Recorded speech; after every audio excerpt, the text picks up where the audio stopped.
Hola se dice Baepa. Gracias se dice ABT. Sol se dice Ñamandú. Tierra se dice Ubú. Luna se dice Yachí. Derecho se dice... El primer paso para hacer cumplir los derechos es saber que existen.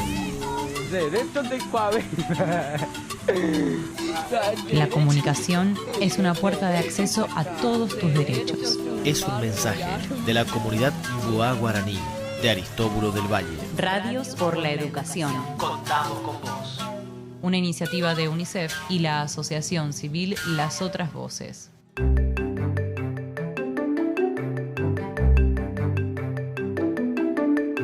Desde Radio NED en Madrid, España. Desde Rayuela y Las Otras Voces, Buenos Aires, Argentina. Aquí hablamos sobre derechos humanos y comunicación.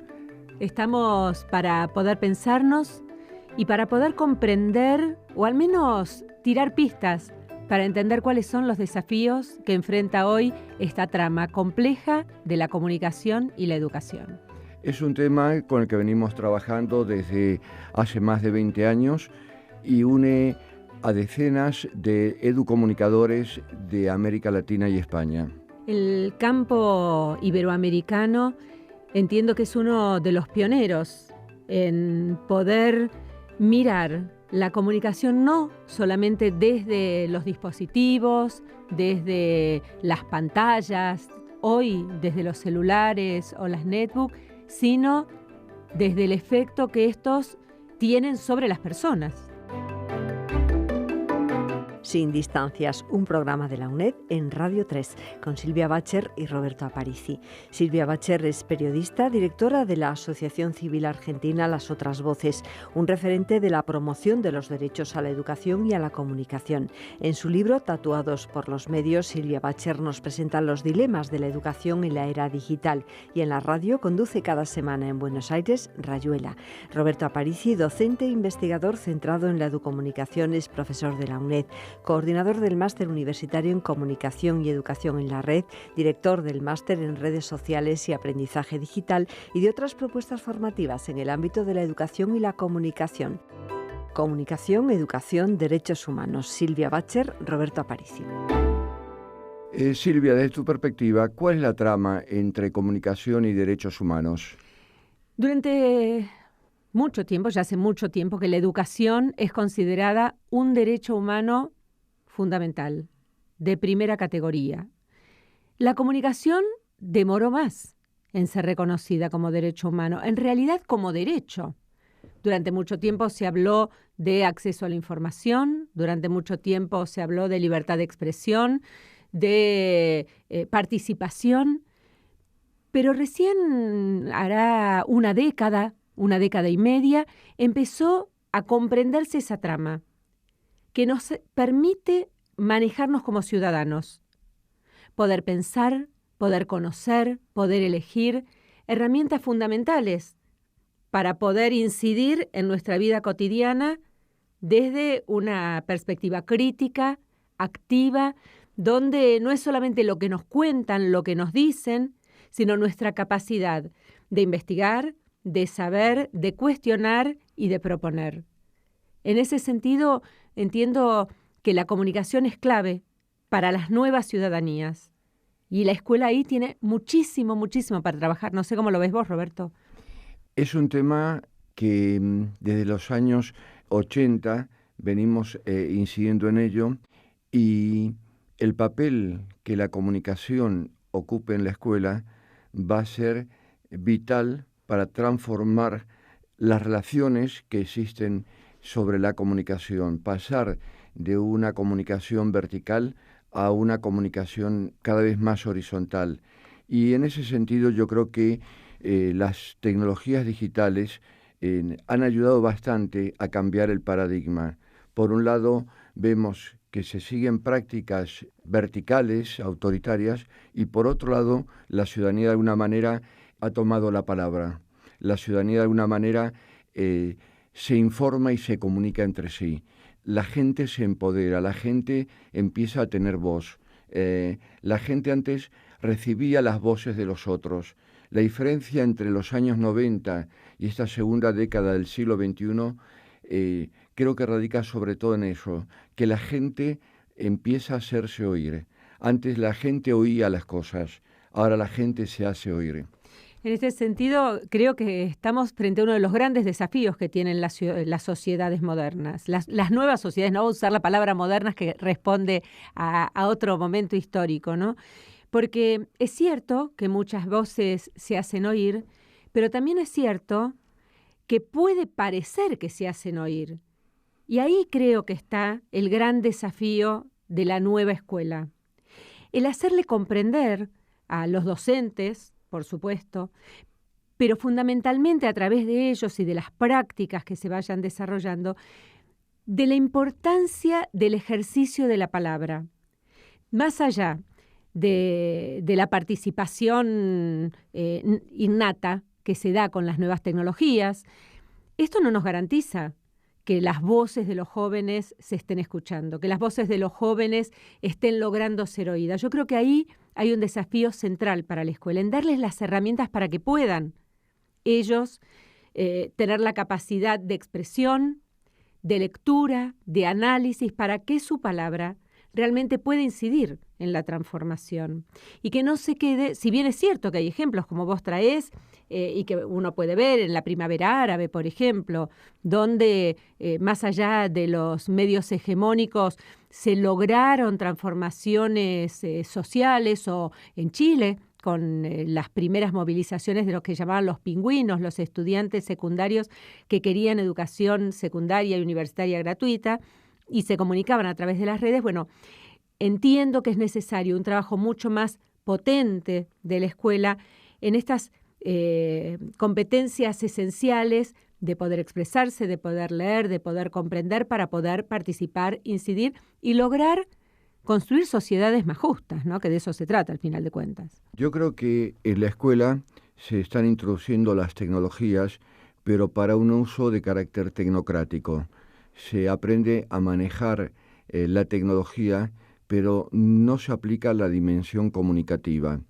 No se hace una lectura del medio, no se hace una cuestión de metalenguaje acerca de esa tecnología.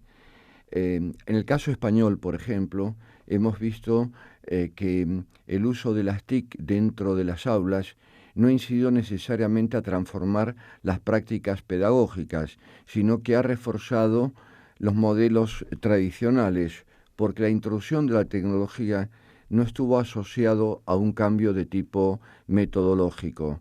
No se trata, desde mi perspectiva, de introducir solo las tecnologías. Las tecnologías son fundamentales, pero al mismo tiempo es fundamental qué mirada, qué uso voy a hacer de esa tecnología.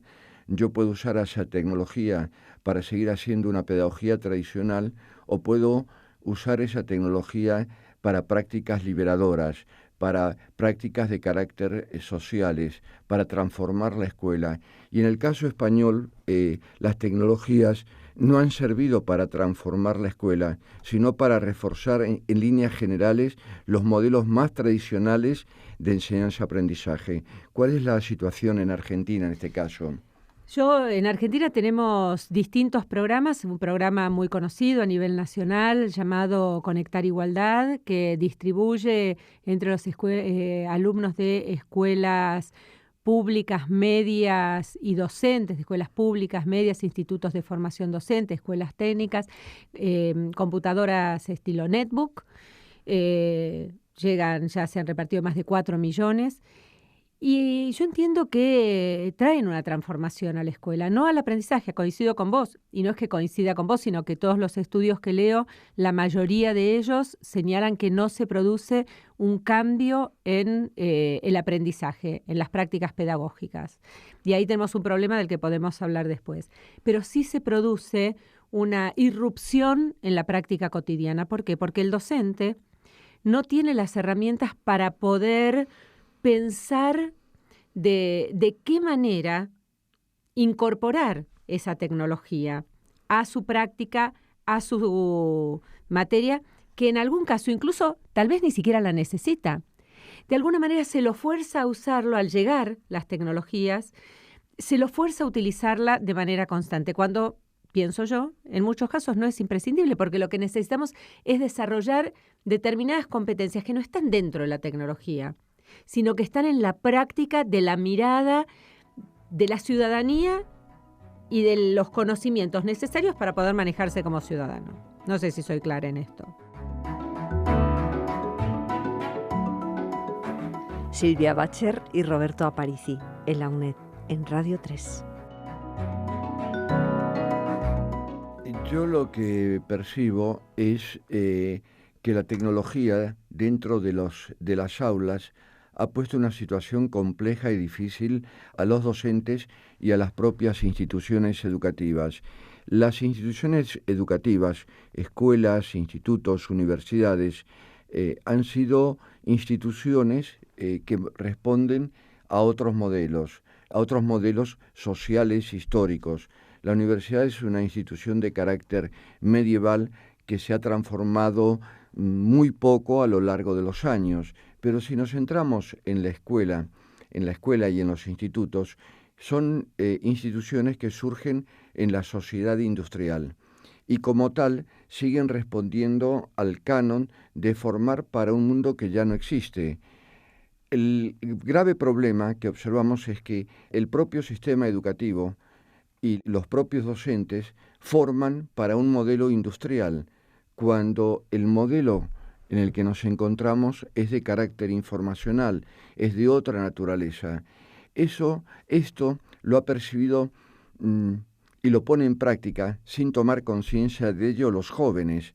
Los jóvenes ponen en evidencia el sentido de la participación, cosa que la escuela, que debería fomentarla de siempre, no pone en juego la dinámica participativa. Lo curioso es que en un contexto hipercapitalista se dan reglas de carácter sociales, hasta podemos decir socialistas. O sea, en pleno hipercapitalismo vivimos una cultura social de la comunicación como no se ha vivido en ningún otro momento, pero la escuela sigue siendo resistente a este tipo de cambios, sigue con prácticas de carácter individuales, de carácter competitivo, y a lo sumo llegan a organizar grupos. Un grupo, como tú sabes, como lo entiende la escuela, se dividen los 4 o 5 miembros de ese grupo actividades. Es decir, es una concepción, digamos, industrial del trabajo intelectual, mientras que ahora mismo cuando hablamos de trabajo colaborativo es todos aprenden con todos y no hay división de tareas, todos son todos en un grupo. Un ejemplo de ello es Wikipedia, por ejemplo, donde hay una construcción cooperativa y colaborativa entre todos en esta narrativa, en esta construcción del conocimiento. Y en este sentido, el último capítulo del libro Tatuados por los Medios se llama Hacia una escuela wiki. Una concepción que yo creo que es la que debería mirar la escuela como unidad y también como parte, o sea, la escuela como unidad en sí misma, donde no es el aula el único espacio de encuentro, sino que es el aula con las otras aulas, con las familias, con las organizaciones cercanas, desde organizaciones, instituciones de salud o instituciones deportivas, trabajar articuladamente y colaborativamente, pero también como un nodo, como una isla de otras escuelas que hoy pueden estar situadas en todo el mundo. Ahora, volviendo, en este sentido, Escuela Wiki creo que es como una mirada interesante para poder pensar hacia dónde ir. Hace muy poquito tiempo estuvo en la ciudad de Buenos Aires, invitado por los 10 años de la Asociación Civil Las Otras Voces, Jesús Martín Barbero, un amigo común, un referente en Iberoamérica y yo creo que en el mundo de este modo de pensar la comunicación mirando a las personas y no a las tecnologías. Y él comenzó su exposición con una frase muy provocativa que es: bienvenidos al caos. Bienvenidos nuevamente al caos. Y yo creo que si nosotros nos ponemos en ese lugar, podemos tener cierta sensación de tranquilidad, de saber que lo que nos sucede no es algo individual, no es el docente recriminado porque no puede, porque no sabe, porque no quiere, sino que es parte de una transformación cultural, social, económica, política de la que es parte, y que si bien hay líneas que no puede o dimensiones en las que no puede incidir, hay otras en las que sí. Y en ese sentido, recuperar a la escuela como un espacio de innovación, de creatividad, de experimentación, sabiendo que en los institutos de formación docente, por lo menos en Argentina, todavía no existe un saber profundo de hacia dónde ir, porque como el contexto cambia constantemente, al menos empezar a pensar en algunas prácticas, incluso algunas prácticas que puedan ser evaluadas por ellos mismos para comprender en qué pueden ser interesantes, de qué puede ser interesante la utilización de estas tecnologías de la comunicación que han llegado en Argentina, te digo, han irrumpido en la escuela de manera muy fuerte, porque yo nombré Conectar Igualdad, pero hay distintas jurisdicciones, provincias que tienen sus propios programas en primaria, en escuelas de nivel primario, en las más pequeñas, y algo que sí se ha visto, así como hemos dicho, no se ven aún mejoras en los aprendizajes, sí hay un cambio en la actitud docente. Por un lado, porque se animan a utilizar las tecnologías, hay un cierre de esta primera brecha, donde hay un contacto mayor con la tecnología, lo que no garantiza nada, lo sabemos, pero hay un contacto mayor. Hay una voluntad de los docentes de saber más y han bajado su resistencia a las tecnologías. Claro, todavía no encuentran de qué modo hacer que esas resistencias que han bajado, que ese interés que tienen, se vuelque a la transformación del aula y del sentido del aprendizaje. Porque yo creo que uno de los grandes desafíos que tiene cada docente hoy, como sujeto en contexto de su escuela y como contexto de un colectivo docente, es ¿qué es enseñar hoy? ¿Cuál es el sentido de ir hoy a la escuela? En Argentina, no sé si es la misma situación en Argentina y en América Latina, diría por los estudios que he leído, producidos por la Organización de Estados Iberoamericanos o por la CEPAL, es altísimo el abandono de los estudiantes de la escuela media. Altísimo. En algunos países llega al 50%, en algunas zonas, para no hablar de países, sino de localidades.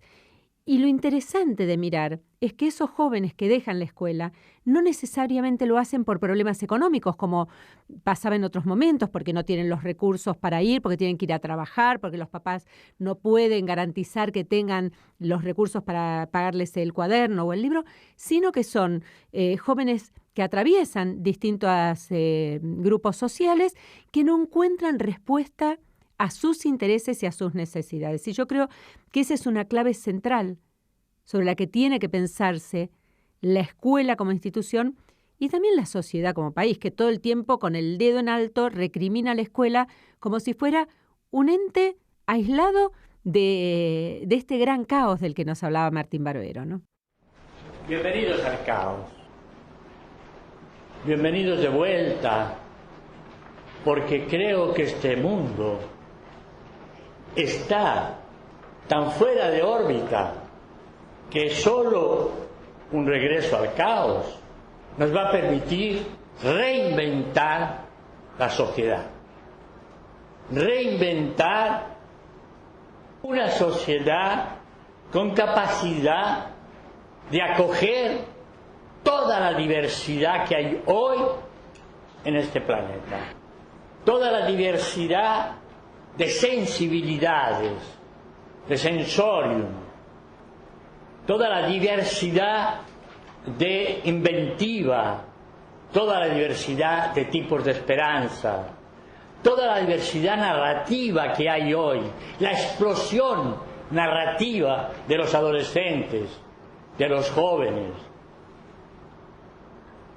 Bienvenidos al caos. Y entro en el tema. En el caso español, más que producirse abandonos, lo que tenemos, los resultados cuando se hacen evaluaciones en el nivel de educación secundaria, los niveles españoles comparados con otros son extremadamente bajos. Desde mi perspectiva, lo que enuncia y denuncia este tipo de resultados es problemas desde el propio sistema educativo, problemas desde el propio Ministerio de Educación que no legitima estos nuevos saberes. Estos nuevos saberes entraron a la escuela, pero sin estar legitimados en la currícula, sin formar a los profesores de manera legitimada en estos nuevos saberes. En líneas generales, a un docente se lo sigue formando como se lo formaba hace 40 años. No hay grandes diferencias de lo que ocurría en los años 80 o 90 a lo que ocurre en 2015.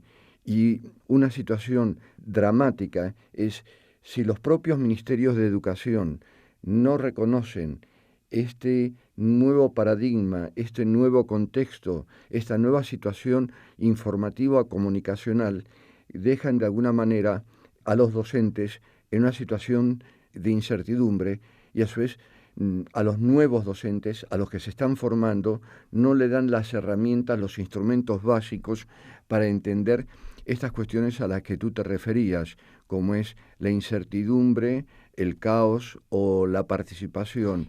Tienen saberes, los docentes tienen saberes aprendidos fuera de las escuelas de formación y fuera de las facultades. De alguna manera, en el caso español, las facultades de educación no forman en estos grandes principios que caracterizan este nuevo contexto educacional.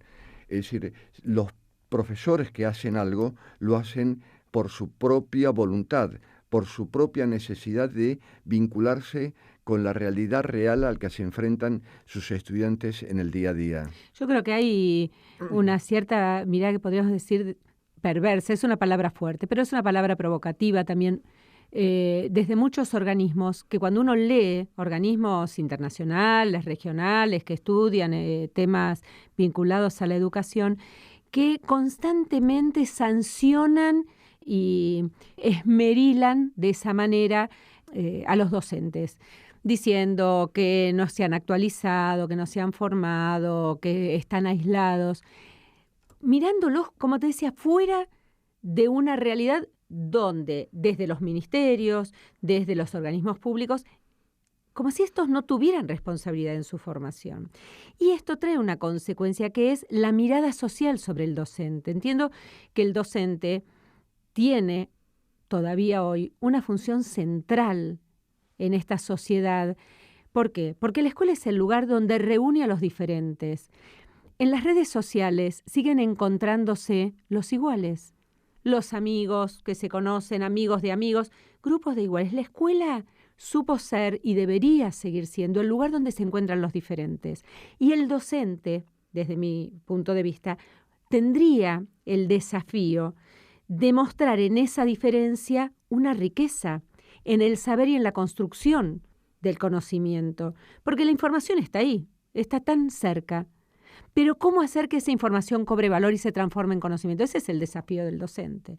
Ahora, si desde los informes se esmerila la figura del docente y esto se esmerila y se va rompiendo esta figura clave, por lo menos como la conocíamos hasta ahora, en la sociedad, y la sociedad empieza a responsabilizar al docente de esta falta de formación, estamos en un problema, porque son los grupos docentes, los grupos de directivos, los equipos docentes los que pueden lograr la transformación fundamentalmente, Roberto, en los grupos más vulnerables.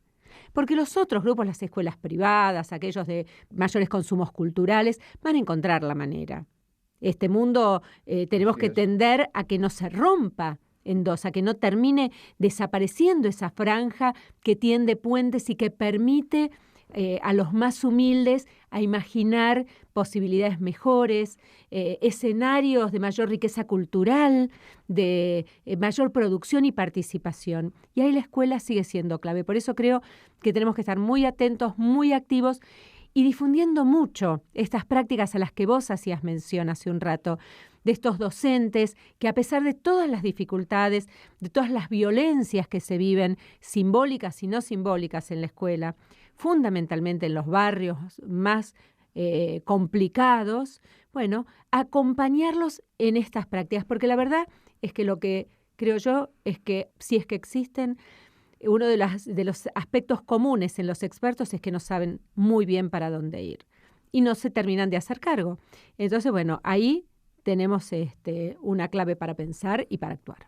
Esta cuestión que estás comentando me parece vital porque en estos momentos hay un movimiento contra la escuela. Frente al movimiento contra escuela de los años 70, encabezado entre otros por Iván Illich, que tenía otro tipo de planteamientos, otro tipo de razones de ser, ahora se achaca a la escuela de todo lo que no se aprende, todo lo que no se hace, pero creo que es un movimiento incluso deliberado de ciertos sectores empresariales, como ha ocurrido en España con respecto a la salud pública, de dejarla aislada y potenciar los cánones privados o la educación fuera de la escuela. Pero si se hace fuera de la escuela, ¿dónde se va a hacer? ¿Quién va a tomar como aves de rapiña a esos niños y niñas que no van a estar en la escuela? Seguramente van a ser organizaciones. Lo estoy viendo día a día con gente que se dice progresista y que crea instituciones, pero tiene solamente un sentido economicista. Hay una cuestión de carácter comercial. Yo creo que esto es una llamada de atención a defensa de la escuela pública, a defensa de la escuela pública con cánones que tengan que ver con este contexto de realidad social a los que nos enfrentamos. Así como la escuela ha servido para ayudar a liberarnos, entender un poco el mundo, hoy, ahora mismo, no ayuda a entender el mundo, pero ¿quiénes son los cómplices que están contra la escuela para que eso no ocurra? Yo creo que este es un punto de inflexión y a su vez todo este grupo que está surgiendo fuera de la escuela no potencia los saberes escolares, pero potencia saberes que la sociedad necesita y denuncia a la escuela como un centro que hay que expurgar, hay que liquidar. Es decir, lo que no dicen, lo que no se subraya es cuáles son los intereses ideológicos, económicos y comerciales que tiene esta gente que defiende este tipo de cuestiones. Vemos que la escuela ha agotado su modelo, que necesita otro tipo de cuestiones, pero la solución no está en liquidar a la escuela, sino cómo transformamos a la escuela en una organización, en una institución conectada a los saberes sociales, a los saberes de la ciudadanía. Y en ese sentido, Roberto, vos mencionabas como al pasar el tema de la salud. Aquí en el mundo yo creo que también mencionaste otra palabra que es la que quiero recuperar, que es lo de lo público. Yo creo que tenemos que volver a plantearnos la trascendencia de lo público como el espacio común. Yo creo que cuando avanzan los actores del mercado, vamos a llamarlos de esa manera, lo hacen no solamente por sus propios intereses, que por supuesto es así, sino también por un vacío que llama la atención de sectores que deberían estar cuidando, promoviendo, enriqueciendo, debatiendo lo público y que en muchos casos terminan peleando por sus propios intereses.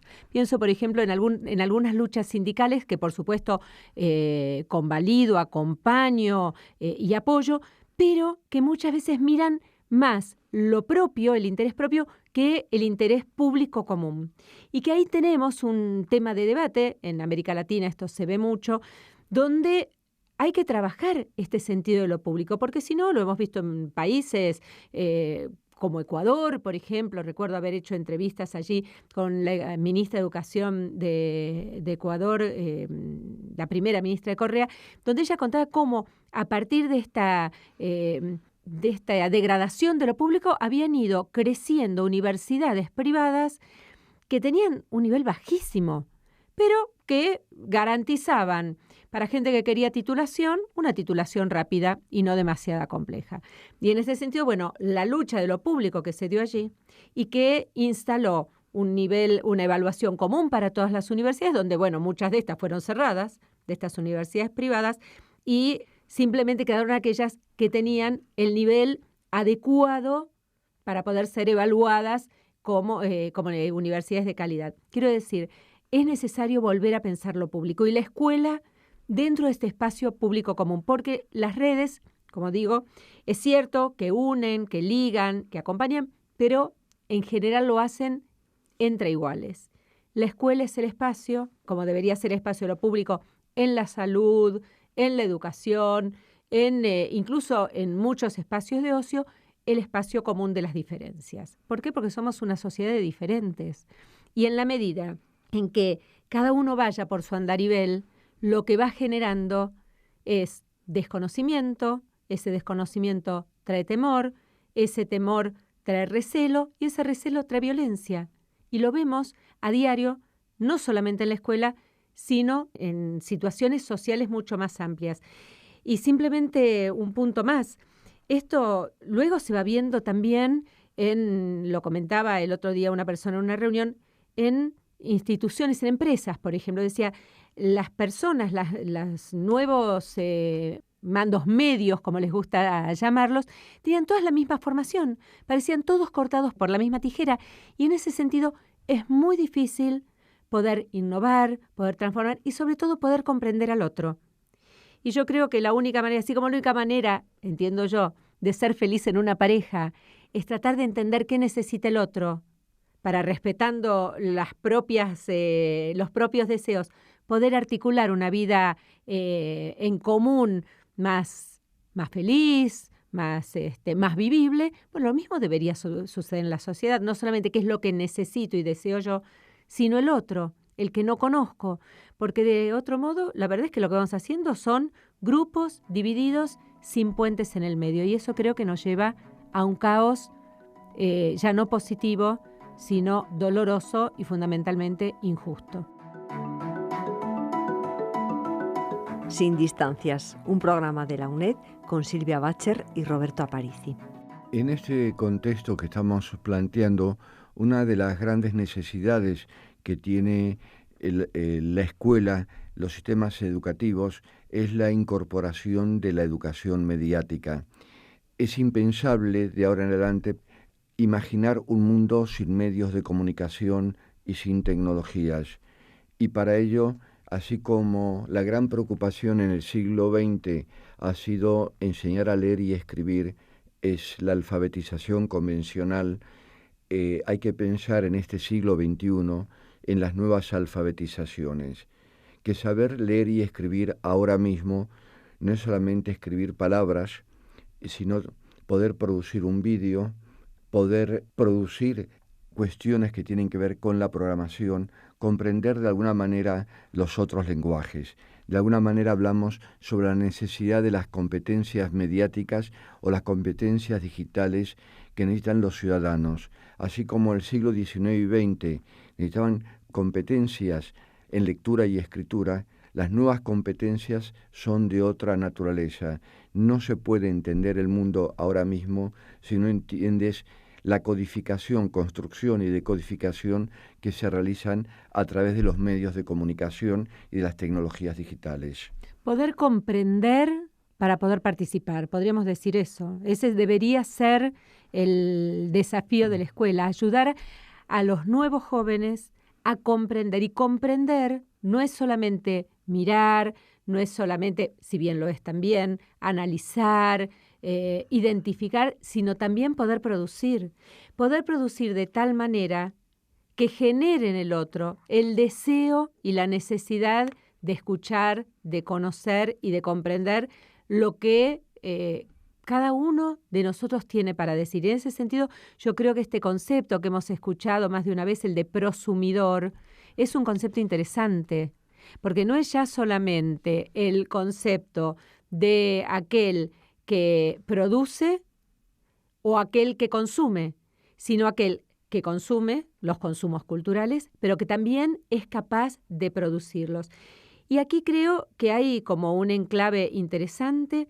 Hay algo que mencionamos como al pasar y que no quisiera dejar ahí, quedan 1000 hilos, se nos termina el tiempo, quedan 1000 hilos colgando, pero uno que tiene que ver con algo que vos mencionabas al principio y que nos habla de este nuevo paradigma, ya no de la jerarquía, sino de la horizontalidad.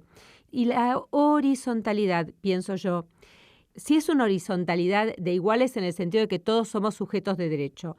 Ahora, es una horizontalidad de diferencias en el sentido que tenemos que reconocer los saberes que cada uno porta a la hora de llegar al aula, sea el aula virtual, el aula física como la conocemos. Quiero decir, cuando durante mucho tiempo, en este concepto de esmerilar y de degradar la figura docente, se decía, bueno, son migrantes digitales, es cuestión de tiempo. Cuando estos sean grandes, se jubilen, los nuevos van a saber. No, no es así.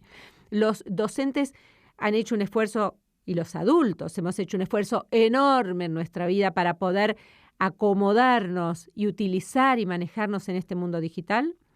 Ahora tenemos un montón de otros saberes y los docentes los tienen, por los que deben ser reconocidos. Si no los tienen, están en un problema, porque no es que no saben competencias digitales, que no saben manejarse en el mundo digital.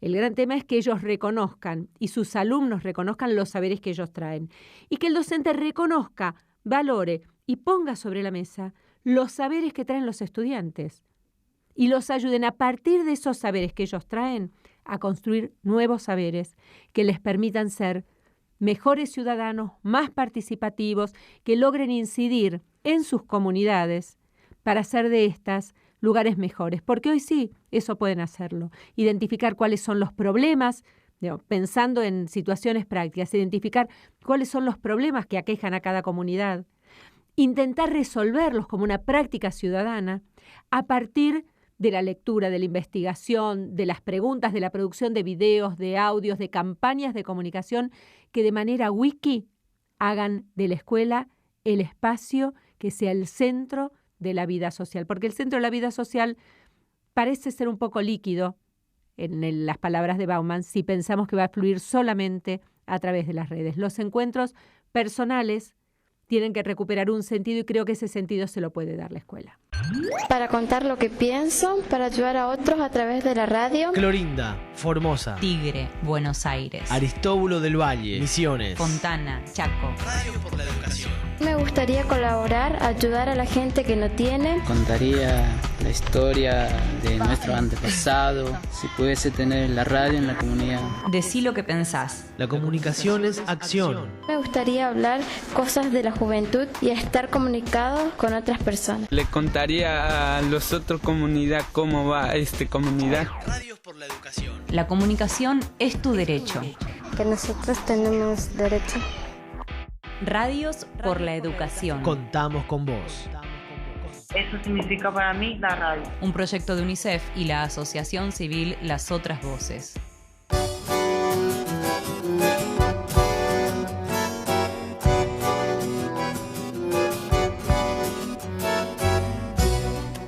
Silvia, algo que me queda pendiente.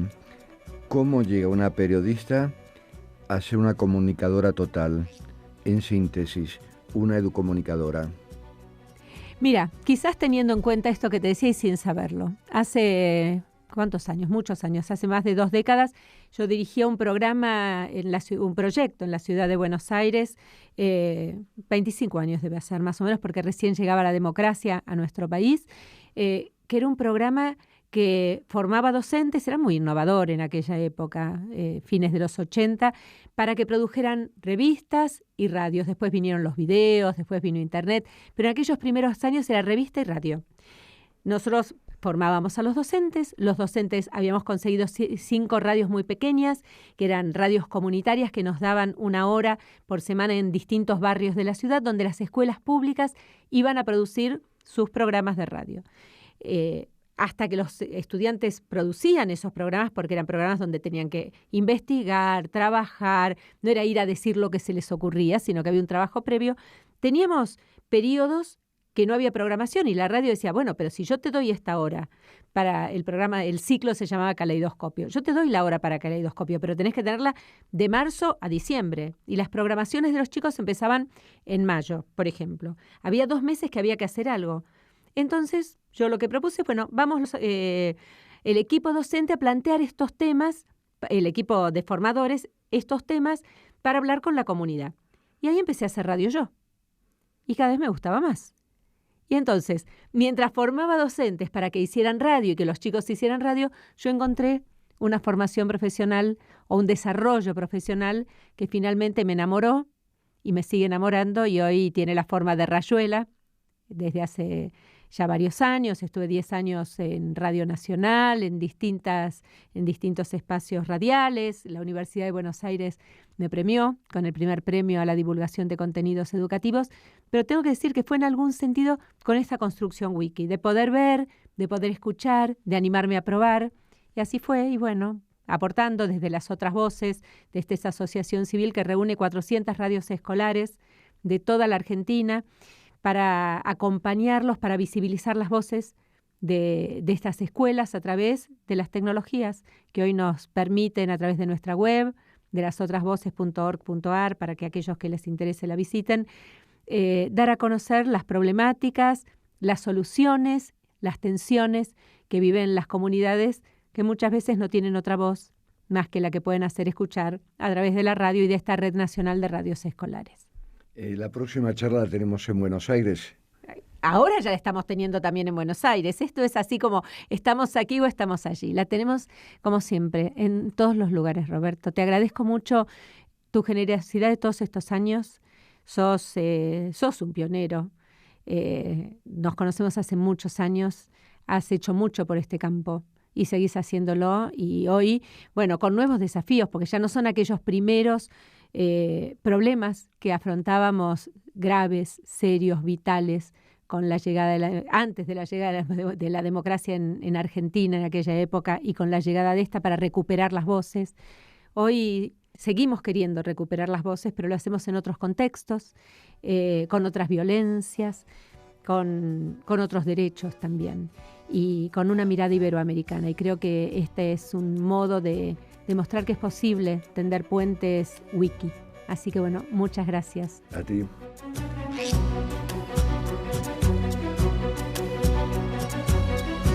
Roberto Aparici y Silvia Bacher nos hablan de comunicación y educación, puertas de acceso a otros derechos, con claves para pensar la educación, recuperar la escuela y sobre todo lo público como el escenario común de las diferencias, la diversidad y la pluralidad, construyendo ciudadanía. Roberto Aparici es profesor de Comunicación y Educación en la UNED, coordinador del Máster Universitario en Comunicación y Educación en la Red, director del Máster en Redes Sociales y Aprendizaje Digital y de otras propuestas formativas en este ámbito. Silvia Bacher, periodista, directora de Las Otras Voces, Comunicación para la Democracia, una asociación civil que genera proyectos que impulsan la comunicación y la educación, como Radios por la Educación, Radios por la Participación, Red de Radios Escolares Rurales y de Frontera y en especial la Red Nacional de Radios Escolares Aprender con la Radio, trabajando en alianza con otras organizaciones e instituciones como UNICEF, generando también materiales para la capacitación del profesorado y la formación de jóvenes y adolescentes con los medios y en los medios de comunicación. Sin distancias, un programa de la UNED en Radio 3 y cuando quieras en canal.uned.es, con enlaces de interés sobre los temas propuestos, canal.uned.es. Una producción del Centro de Medios Audiovisuales de la UNED. En el control de sonido, en el estudio de radio, Juan Fontán. En la realización, María José Rivera.